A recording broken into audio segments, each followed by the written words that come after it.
Udalak potentzialidadea handia ikusten dio proiektuai.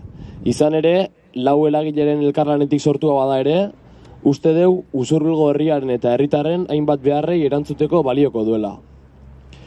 Eragileek proiektua aurkeztu zigutenetik lanean aritu gea proiektu hau gauzatzeko urratsak egiten.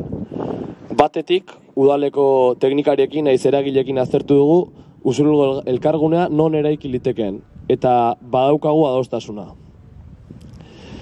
Gaurko prentsaurrekoaren lekua ez dugu besterik gabe aukeratu. Hemen eraikiko dugu Usurbilgo elkargunea, eta horregatik elkartu gara gaur hemen.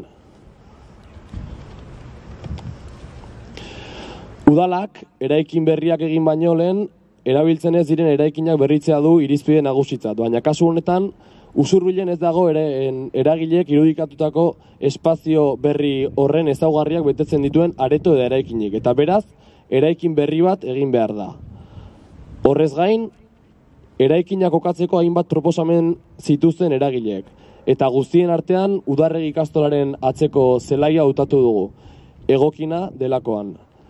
Bai espazioaren tamainaren aldetik eta baita arauen aldetik ere. Egun indarrean diren arau subsidiarioek zein hasierako onarpena emana diogun plan orokorrak espazio horretan udal ekipamendu bat egitea aurreikusten du. Udalak eraikin edo espazio fisiko berri horri eremu horretan eraikitzeko konpromisoa hartu du.